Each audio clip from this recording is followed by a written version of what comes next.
welcome to our channel of Learning Mathematics. In this video, we are learning how to solve word problems related to quadratic equations. Firstly, we will frame equation from the given situation and then we will solve that. These questions are from NCERT book, chapter 4, exercise 4.3 of class 10. So let us see the questions. Question number 5 is, in a class test, the sum of Shefali's marks in mathematics and English is 30. Shefali कोई student है, उसके दो subjects में जो marks आए हैं उनका सम 30 है, लेकिन इंडिविजुअली हमें नहीं पता कि उसके कितने मार्क्स मैथमेटिक्स में हैं और कितने इंग्लिश में हैं. Then we are given, had she got 2 marks more in mathematics and 3 marks less in English. एक सिचुएशन क्रिएट की गई है कि अगर ऐसा होता कि उसके मैथमेटिक्स में 2 ज्यादा आते मार्क्स और इंग्लिश में कम आते, तो प्रोडक्ट यानी कि multiplication of her marks would have been 210. तो ऐसा होता, यानी कि एक यहाँ पर इक्वेशन क्रिएट करने के लिए हमें जो है सिचुएशन दी है. Find her marks in 2 subjects. तो उसके जो मार्क्स हैं वो कितने आए हैं 2 सब्जेक्ट्स में, ये हमें फाइंड आउट करना है. ओके, तो whatever is given in the question, read the question very carefully and find out what we need to find in the question. हमें फाइंड आउट करना है उसके मार्क्स कितने आए हैं दोनों सब्जेक्ट्स में.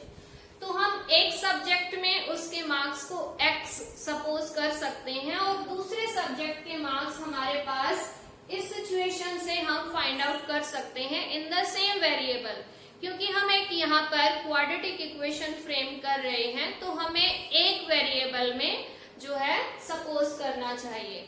अगर दो में भी आप सपोज करते हो तो इन दैट केस जो फाइनल इक्वेशन है उसको हमें एक वेरिएबल में फ्रेम करना है. तो हम यहाँ सपोज कर रहे हैं marks in mathematics. You can suppose the marks for English as well. तो let's see the solution. Solution हम करते हैं इस क्वेश्चन का. लेट यानी कि suppose marks in mathematics, marks in mathematics are x. ये उसके मार्क्स हमने एक्स सपोज कर लिए. और क्योंकि sum of marks in English and maths is 30, तो therefore marks in English it will be what 30 minus x. जैसे मान लीजिए कि मैथ्स में 10 नंबर आए हैं और टोटल दोनों सब्जेक्ट्स में 30 हैं, तो ऑफ कोर्स जो दूसरे सब्जेक्ट में आए हैं वो कैसे आएंगे, 30 माइनस एक सब्जेक्ट के मार्क्स. तो 30 माइनस मार्क्स इन मैथ्स. तो ये हमारे पास जो है मार्क्स आएंगे. अब इस x की वैल्यू अगर हमें पता चल जाए तो हमारे पास मैथ्स के भी मार्क्स आ जाएंगे और 30 माइनस एक्स इंग्लिश के भी मार्क्स आ जाएंगे. So that we need to find. और इसके लिए क्वेश्चन में एक हेल्प गिवन है कि अगर उसके मार्क्स मैथमेटिक्स में 2 ज्यादा होते, अभी उसके कितने आए हैं x, तो 2 ज्यादा का मतलब है +2. यानी कि एक सिचुएशन आ गई कि मैथ्स में आते x +2 और इंग्लिश में 3 लेस. इंग्लिश में फिलहाल है 30 माइनस एक्स और -3 करेंगे तो ये जो है सिचुएशन आ जाएगी 27 माइनस एक्स. तो इन मार्क्स का, अब ये जो मार्क्स बने हैं इन मार्क्स का प्रोडक्ट यानी कि मल्टीप्लीकेशन दैट इज गिवन 210 और यहीं से हमारी इक्वेशन फ्रेम हो जाएगी. तो according to question what it is given, x + 2 that is marks in maths and multiplied by 27 minus x and that would have been 210. तो ये जो इक्वेशन इक्वल टू का साइन है ये बहुत इंपॉर्टेंट है और यहीं से आपके पास से राइट डायरेक्शन में क्वेश्चन चलेगा. तो यहाँ पर हमने मार्क्स इन मैथ्स और मार्क्स इन इंग्लिश इन दोनों की प्रोडक्ट यानी multiplication and that is equal to 210. Now just we need to simplify it. कैसे करेंगे? See, this is a binomial, this is again a binomial. We need to multiply the terms. So it is 27x, then minus x square, then plus 54, and then minus 2x, and then this is minus 210 equal to 0. Yes, it is minus x square and 27x minus 2x. So that will be 25x plus 25x, and then we are having plus 54 and minus 210. So we will simplify that as well. और ये क्योंकि negative जो है number बड़ा है तो इसलिए ये साइन नेगेटिव आएगा, but we need to subtract these. So it is 6 and then it will be 5 and 1 equal to 0. Yes. अब क्योंकि इन जनरल हमारे पास जो इक्वेशन होती है उसमें first term is taken positive, तो इसको कैसे पॉजिटिव बना सकते हैं? हम पूरे इक्वेशन को -1 से मल्टीप्लाई कर सकते हैं, या फिर इसको ऐसे भी कहा जा सकता है कि माइनस कॉमन ले लिया और वो माइनस कॉमन उधर जाके डिवाइड होके 0 ही हो जाएगा. So that could be x square minus 25x plus 156 equal to 0. So we got a quadratic equation. Check that is a quadratic equation in one variable. ये हमारे पास मिल गई. अब इसके हमें रूट्स फाइंड आउट करने हैं. रूट्स यानी कि सॉल्यूशन, और उसके लिए हम 3 मेथड सीख चुके हैं. जो आपको इजी लगे आप वही वाला मेथड अप्लाई कर सकते हैं. तो इस क्वेश्चन में मैं अप्लाई कर रही हूँ क्योंकि वैसे हमें यहाँ कुछ गिवन नहीं है, लेकिन हमें प्रैक्टिस करते रहना चाहिए सभी मेथड्स की. So here I am applying quadratic formula to get the value of x. So what is quadratic formula? For that x is equal to, firstly write applying quadratic formula and write that formula as well. x is equal to minus b plus minus square root b square minus 4ac and divided by 2a. This formula is known as quadratic formula. So x is equal to, now what are a, b, c? Just recall x square का coefficient a, x का coefficient b and constant term c. So put all the values here. Minus b, b के आगे minus sign है और यहाँ b की value खुद negative है, तो that will become positive. So it is 25 plus minus square root b square minus 25 square, what that will be 625 minus 4, a is 1 and c is 156 and divided by 2 into 1. So this we got the value of x, and now we will simplify it. 25 plus minus square root 625 and minus 156 multiply by 4.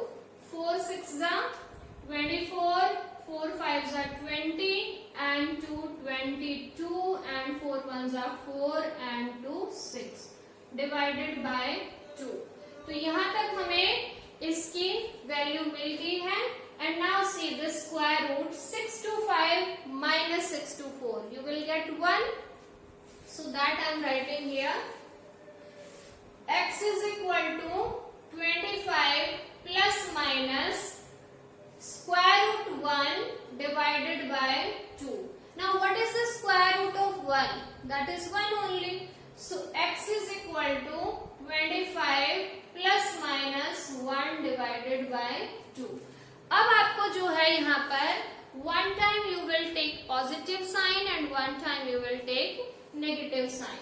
So positive and negative sign को लेने से क्या मिलेगी value? Taking positive sign you will get value of x as 25 plus 1. 25 plus 1 by 2, 26 by 2, that is 13.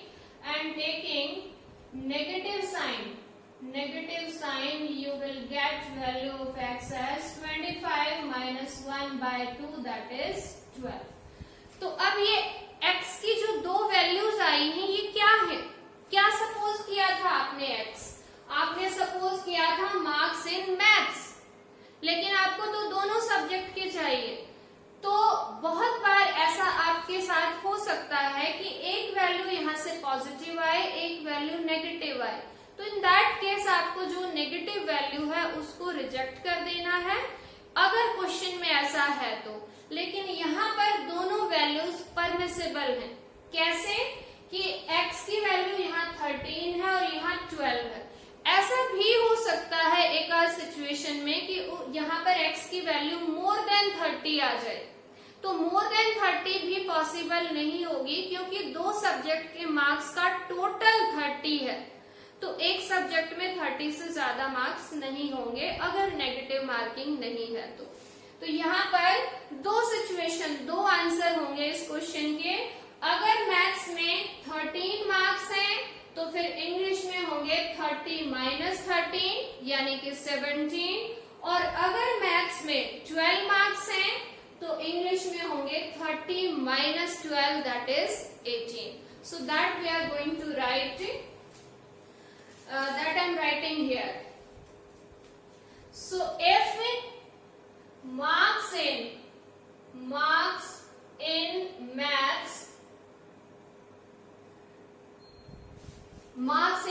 पहला यानी कि 13 are 13, then in English के marks कितने हो जाएंगे?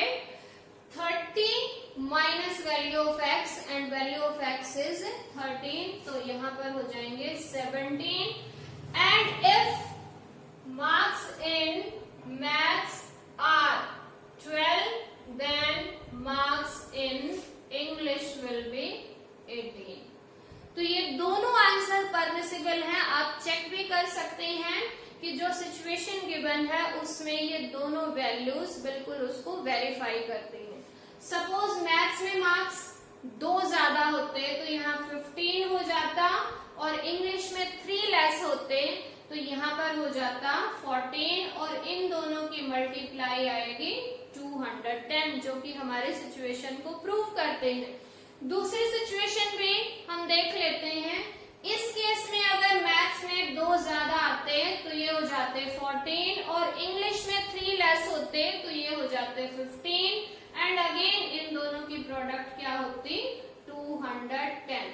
दैट मीन्स इस सिचुएशन में, इस क्वेश्चन में these two answers are permissible। दोनों ही आपको आंसर्स लेने हैं।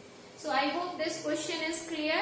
Now we are solving the next question, which is the diagonal of a rectangular field। एक rectangular field है और उसका जो diagonal है that is 60 meters more than the shorter side।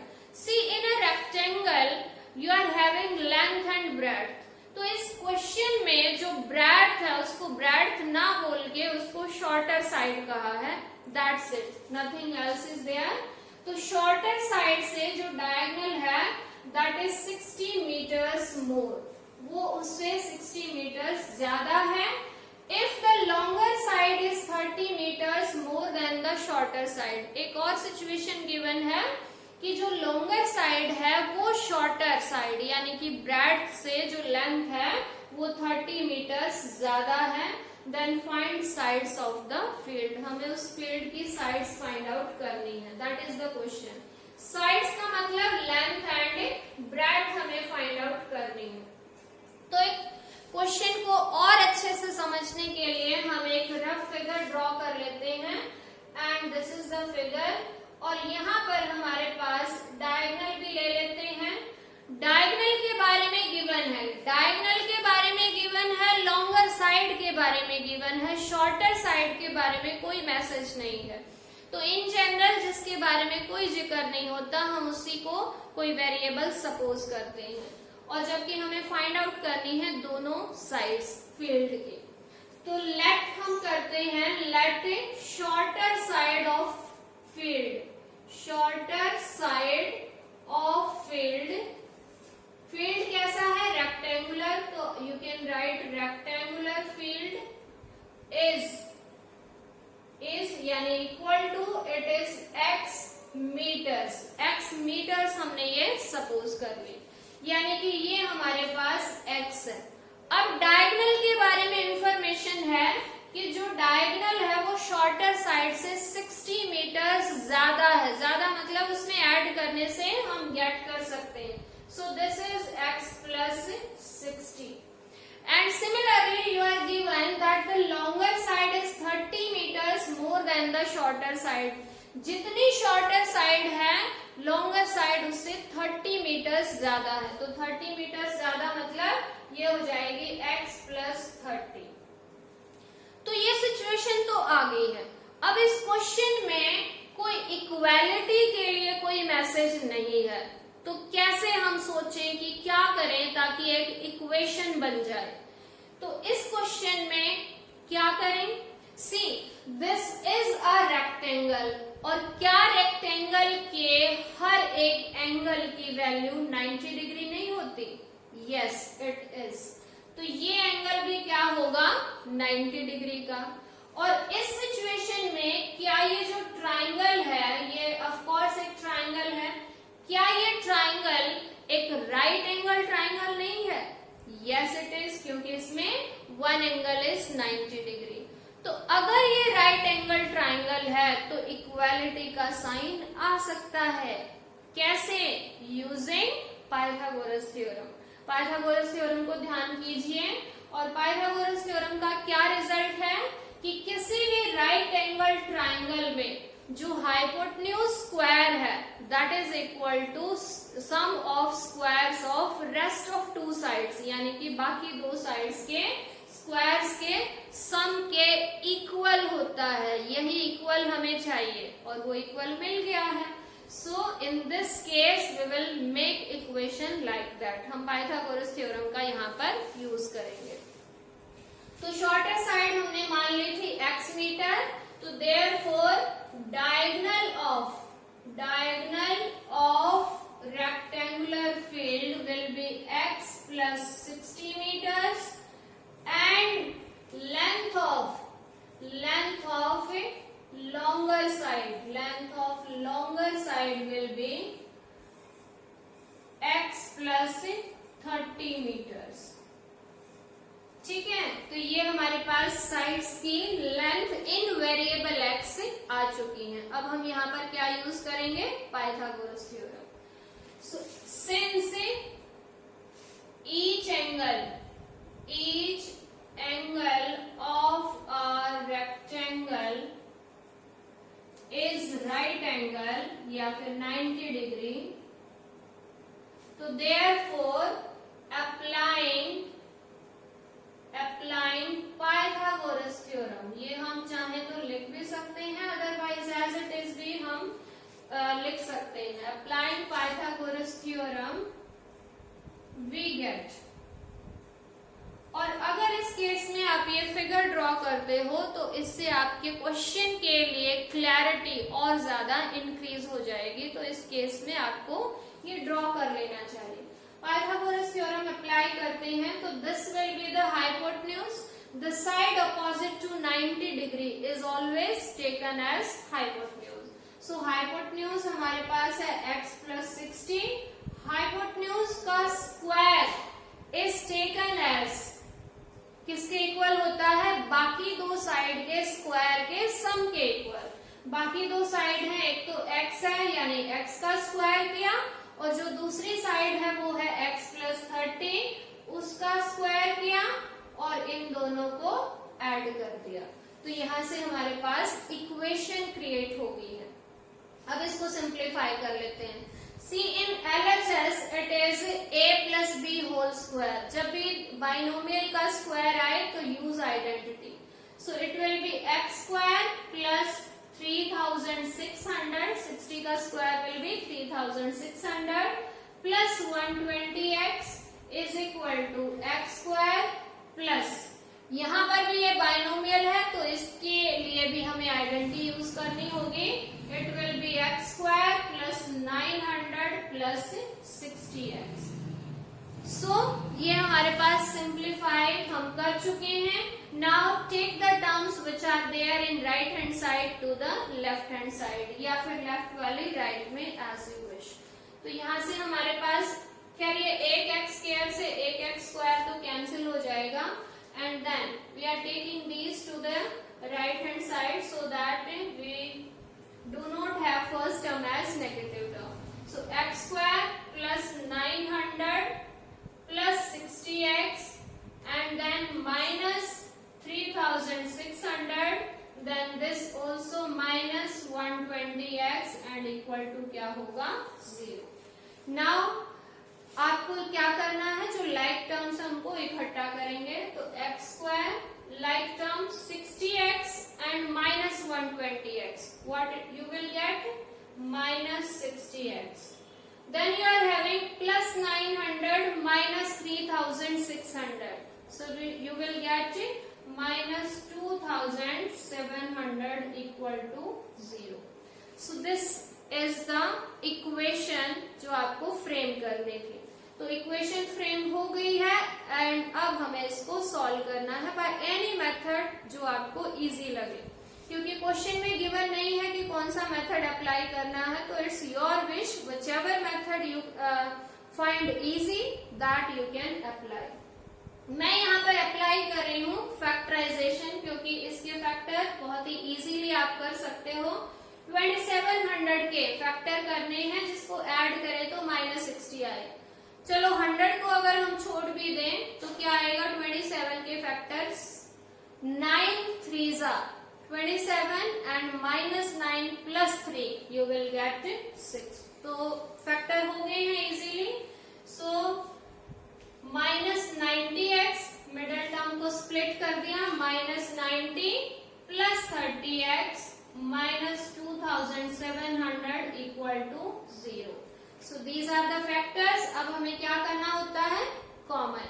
So common लेंगे, यहाँ से फर्स्ट टू टर्म्स में से x is common, x minus 90, then plus 30 is common, x minus 90 and equal to 0. The common term is x minus 90 and in the second bracket leftover terms x plus 30 equal to 0. So from here you are getting, क्या लिखना होता है, putting each factor equal to 0, putting each factor equal to 0 we get, हमें क्या मिलेगा, हमें मिलेगा x minus 90 equal to 0, तो यहाँ से मिलेगी x की value 90 and if we put x plus 30 equal to 0 then we are getting x is equal to minus 30. x की दो वैल्यूज मिली हैं, प्लस 90 माइनस 30.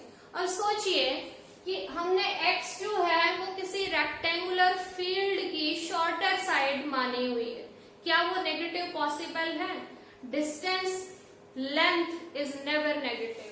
तो इस तरह से x की जो माइनस 30 वैल्यू होगी दैट इज नॉट पॉसिबल, तो उसको हम रिजेक्ट कर देंगे और साथ में लिखेंगे, उसका रीजन देंगे x is equal to minus 30 is rejected as side of a rectangular field is never negative. So that we are writing, मैं इसको इरेज करके और यहाँ पर लिख देती हूँ. So that is x is equal to minus 30 is rejected as side of a field is never negative. ये नेगेटिव नहीं हो सकती. So therefore x is equal to 90 is our answer. अब हमें x is equal to 90 तो मिला, लेकिन x तो हमने खुद सपोज किया था. What we were asked in the question? We were asked to find out sides of this rectangular field. तो साइड कैसे आएंगे? तो therefore shorter side of field is